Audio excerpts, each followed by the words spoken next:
Hi guys, this is Dr. Ilana Gelman. I'm the naturopathic doctor and I'm also the professor of the course that you're about to take. And I am so excited to teach this course.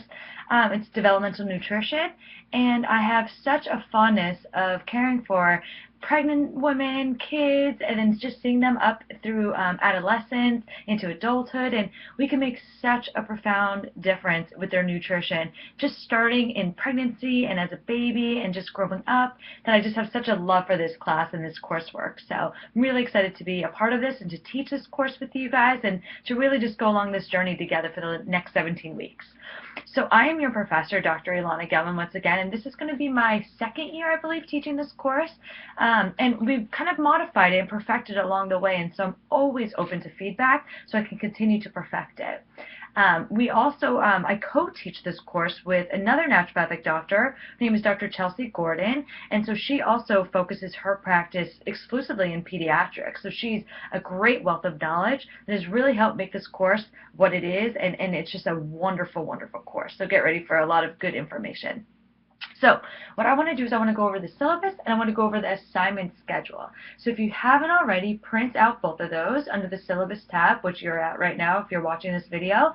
Pause this video, print it out, and we're going to go through it step by step. Okay? So the first thing we're going to go over is the syllabus, okay?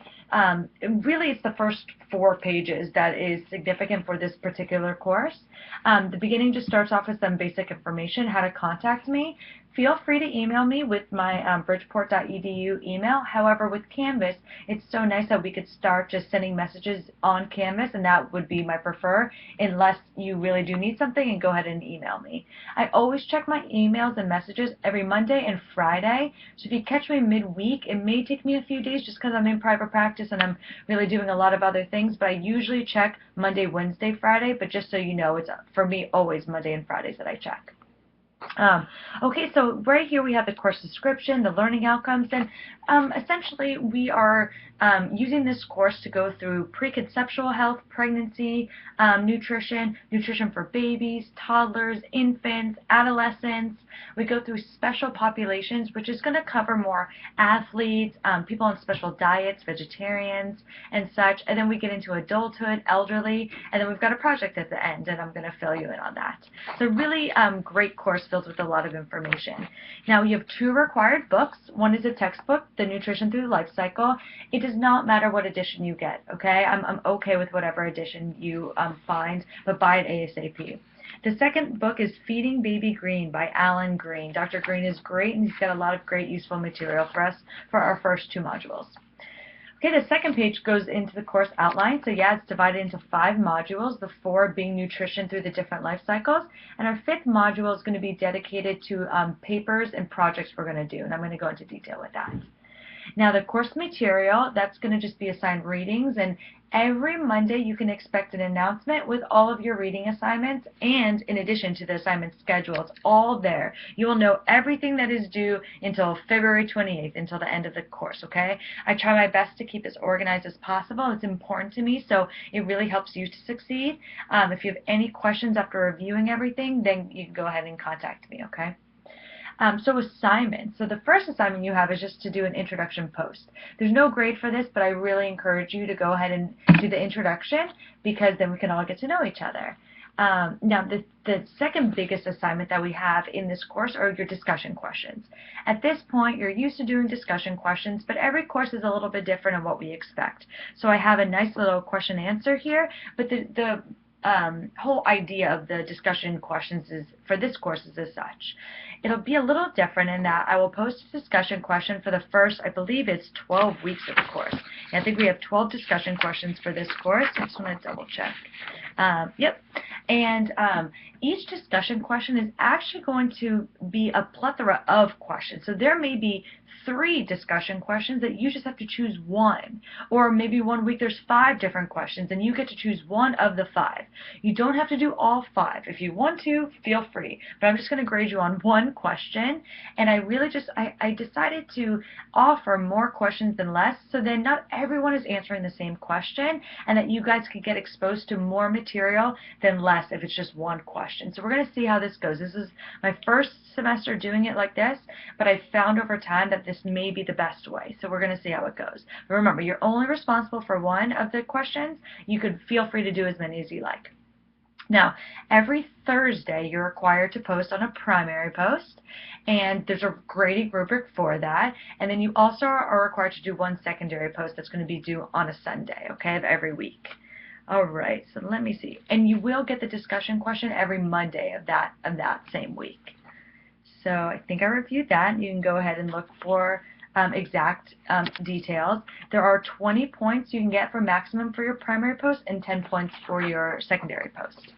And then the grading rubric here is within the syllabus, and I'm going to remind you of that in the discussion board. There's a whole area where we'll always remind you of what I'm looking for in grading for both your primary post and secondary post, okay?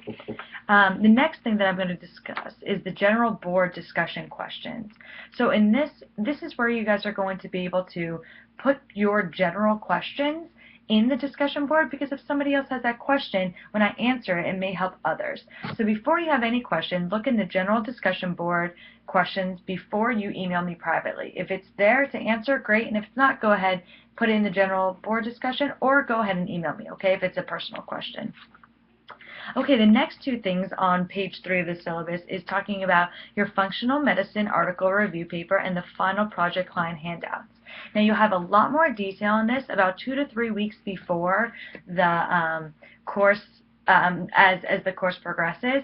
So you'll get a lot of information with all the grading rubrics and such. But essentially what a functional medicine review paper is everyone is going to choose a topic having to do with this course. It could be anything, and I give you a list of 22 different examples and conditions. You're going to look through the research. You're going to look for anything that has to do with functional medicine, and you're going to just come up with a research paper on it and share it with the class, so we can get a functional medicine perspective on that particular condition, which you can then take into private practice, okay? More information to come with that, but it's an exciting project that everyone really likes, and then we get to share all that information for your practice. Now the final project is going to be handouts for your clients. Now I love doing this because, as you will notice, as you will understand through private practice, that we always like to educate our patients, and we're always giving handouts. So in this course, we're going to come up with 4 different handouts, 1 for each module, and we're going to create any type of handout that you think could be applicable for your future clients. And that will be for module 1, 2, 3, and 4, and there will be specific guidelines for that later on in the course. But this will be so wonderful for you to now gather all of these handouts from all the different colleagues that you have in your course, and you could start compiling handouts for your future practice, and that's exciting. So that will be a final project, and we will not have a final exam. Instead, we will have exams after every module. So there'll be 4 exams with the final project and the functional medicine review paper. Now each exam will come right after every module at the end, the final week of every module, and it will be based on just that module's material alone. You will not have a comprehensive exam. It'll just be for that module alone. Now every exam is coming directly from the readings, either from the Nutrition Through the Life Cycle reading or the Feeding Baby Green reading. So I recommend you just reviewing all that material and all of our reading assignments and knowing that all the information comes based from those books and those books alone. Now, you will have 50 minutes to complete each exam with 25 multiple choice questions. Now, in Canvas, I'm allowing 60 minutes as your time allotted for your exams, and it will cut off after 60 minutes. But I'm grading you on 50 minutes worth of your time, and if you go over, I will be deducting points. After 60 minutes, the exam will shut off, but you will have at least 10 minutes overtime if you need more than the 50 minutes allotted, okay? I hope that's clear. I had a little bit of a glitch in the system with some of my other courses that I didn't understand how to do that, and so to remedy it, I just have to extend the time, and so you'll have 60 minutes to complete it, but you will be marked over 50 minutes, so that extra 10 minutes is just allowing for that extra time if you need. I hope that's clear, and if it isn't, feel free to connect with me, and I'll reach out to you guys right before the exams, okay? Let's see, I'm going to go to page 4. So essentially, it's just what I'm going to assess you guys on in the different grades. So this, the total grades for this course is 700. Primary posts and secondary posts are going to consist of a lot of your grade. Exams are going to be almost 30% of your grade. The paper, functional medicine paper, is 12% of your grade.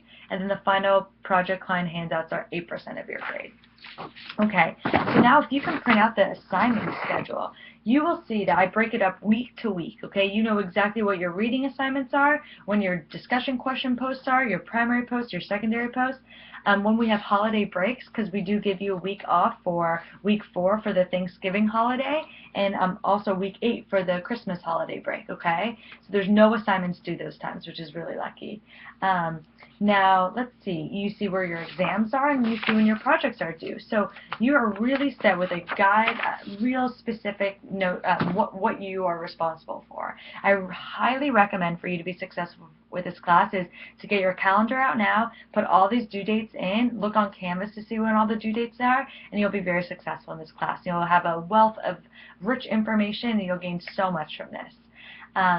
Okay, that was a lot of information. I'll let you guys go now, but I really encourage you guys to be active in the discussion posts, and I look forward to helping you along the way and being here as a support, and we'll see how the next 17 weeks goes. All right, wrapping it up. We'll connect as the course goes along. Okay, bye-bye.